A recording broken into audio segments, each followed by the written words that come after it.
everybody, welcome back once again to Let's Play Skyrim. Last time we left off, we were in the College of Winterhold, having just come back from Markarth on the carriage. Why were we in Markarth? Because we headed out to that area of the world to carry out some quests. Right, first order of the day, as you can see here, the guy on the steps that was laying there for many moons has finally been disposed of. Elwynn himself, as he vowed in the last set of updates, threw his body into the Sea of Ghosts. Why did he do that? Because that man had laid there for months. Well, weeks. Same difference. Surprised he's on a popsicle by now. And so he committed his body into the Sea of Ghosts. Although he's not a religious man, said a wee prayer. And that is where we start today's session. So, a little confession to make. This update was supposed to occur 2 days ago.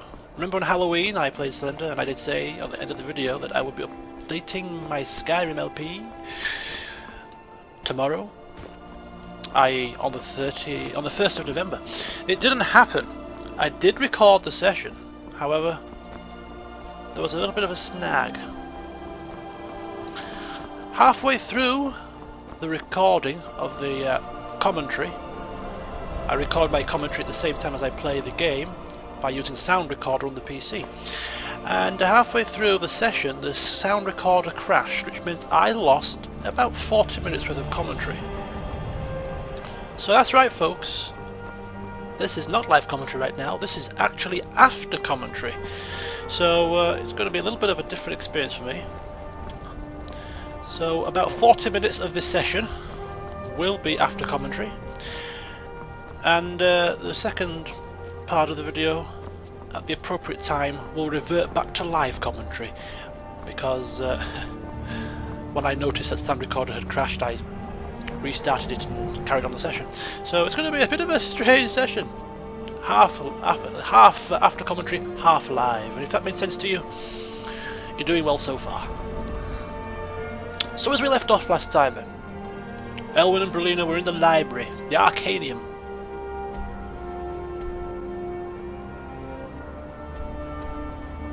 Apologies about that.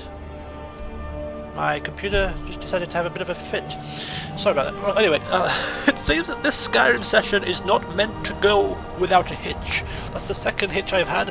Hopefully we'll have no more. What was I saying? Yes, I was saying...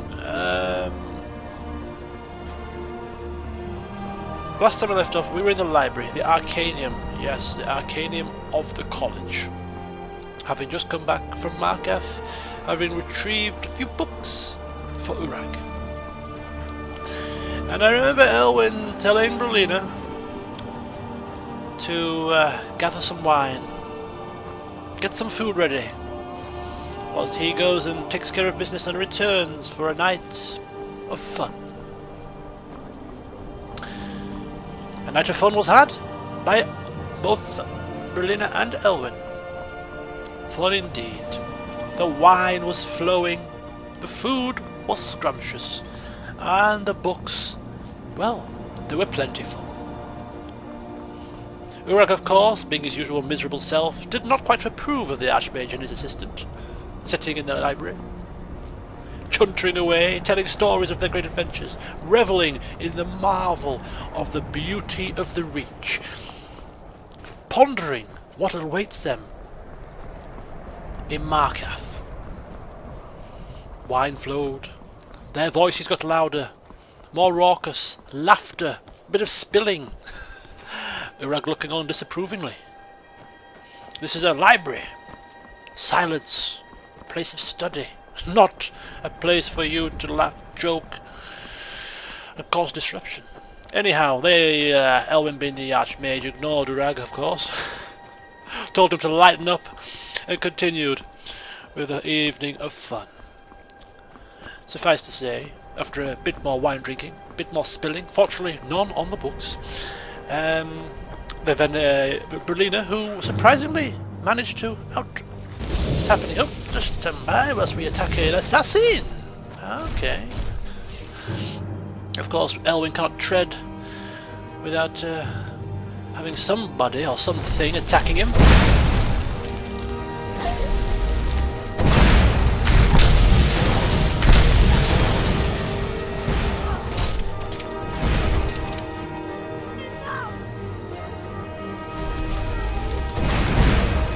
Okay, lovely. All in a day's work for the Archmage. Assassins are no match, of course.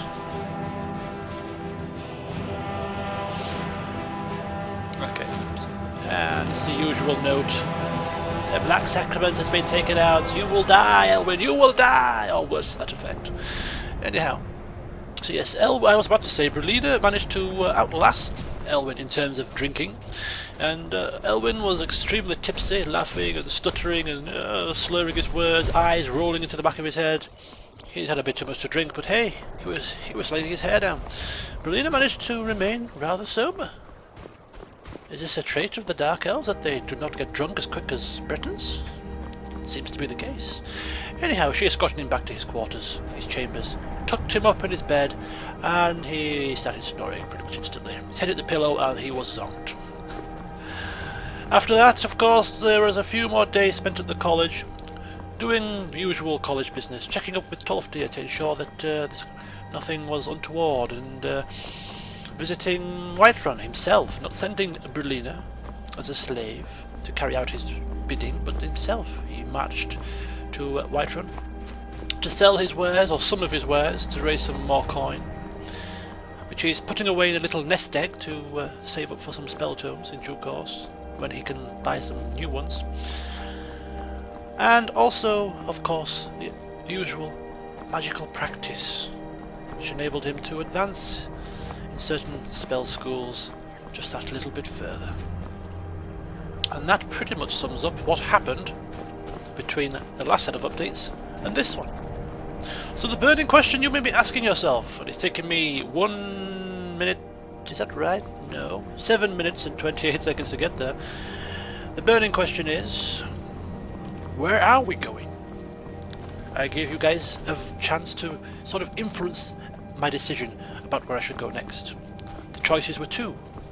Should I go and find the Horn of Jurgen Windcaller, or Jurgen, with a silent J? Or should I head to Markarth?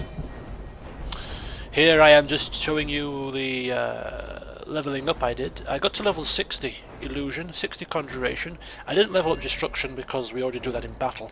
Restoration, I got to level 51 by speaking with Colette in the college. I learnt 4 levels of Restoration by speaking to her. Cost me about 3,000 in gold, it did. And Alteration also, I leveled to 60.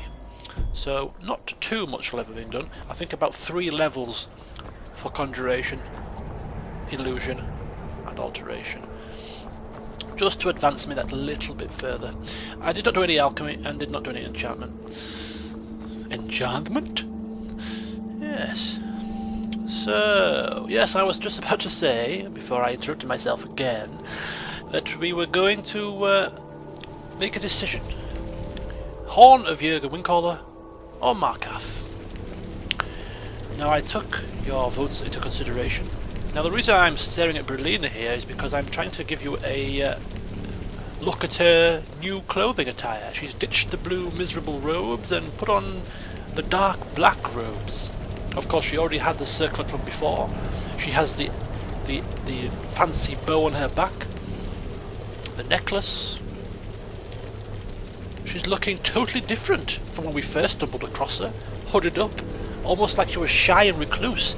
Now she's coming out of her shell a little bit more. She's happy to put on robes that reveal a bit more of her face, her hair.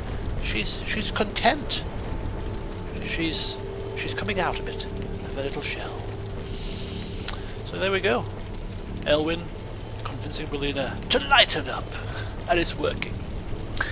So where are we going then? Markarth?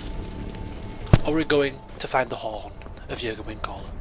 Now, if it was down to pure numbers, then I would be going to Markarth right now. But it wasn't down to pure numbers. It was down to partly what I think I should really do next. and partly to do with some information that I was given by certain users, or certain members, certain viewers.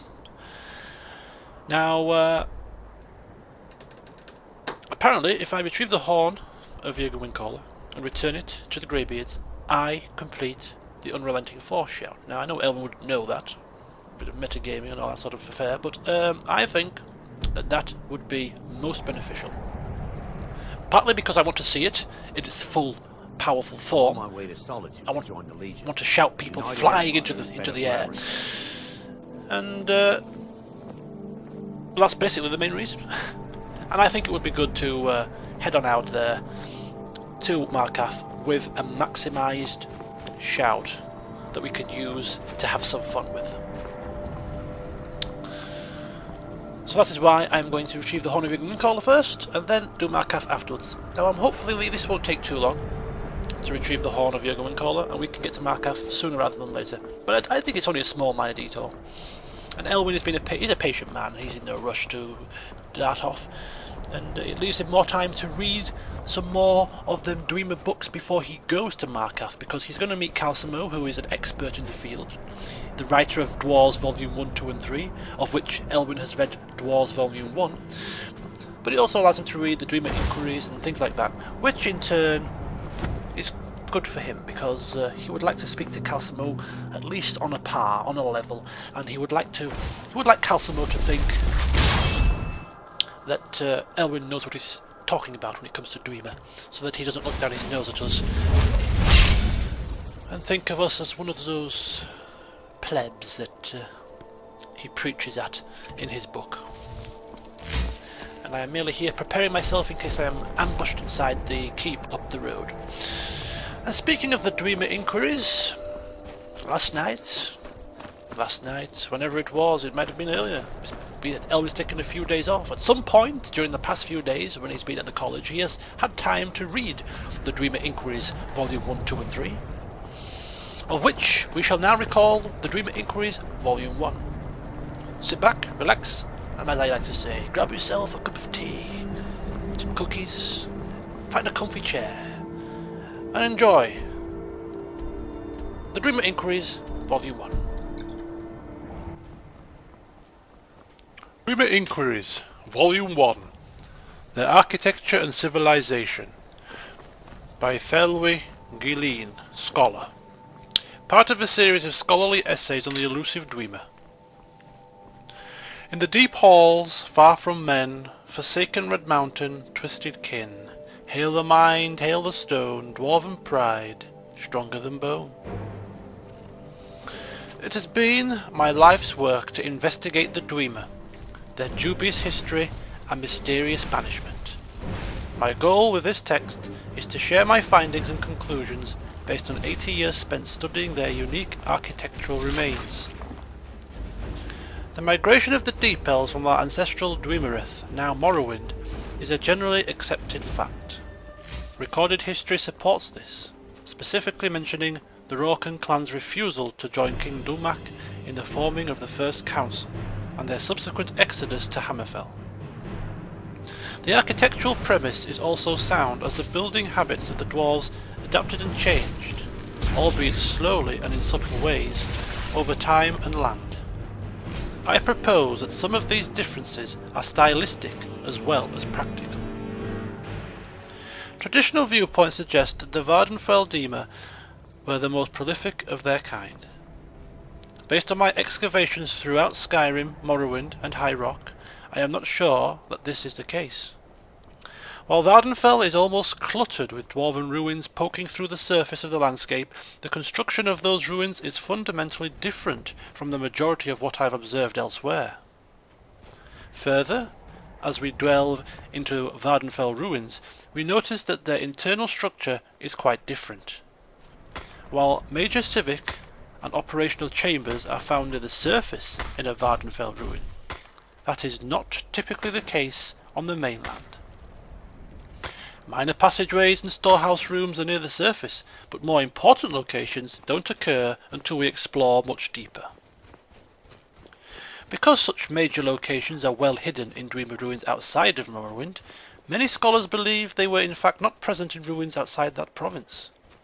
This premature conclusion led some to believe such cities to be mere outposts.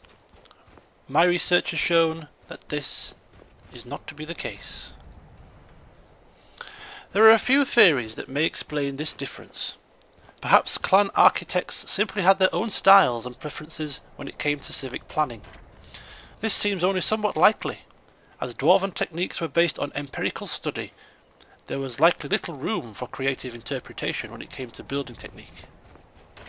Geological makeup of the terrain almost certainly played a role, especially in a region like northern Skyrim, where the ground near the surface is very rocky and often frozen, versus the volcanic substratum common in Vardenfell, or the ubiquitous aquifers found in Hammerfell. It's possible that dwarven architects in the north were not even able to excavate larger structures until reaching more pliable stratum. This scholar would like to suggest, however, that many structures west of Morrowind were built after 420 in the First Era. When the clan Rorken left Vardenfell, it seems evident that several clans broke off to create their own settlements and chose to live in greater isolation than their eastern brethren.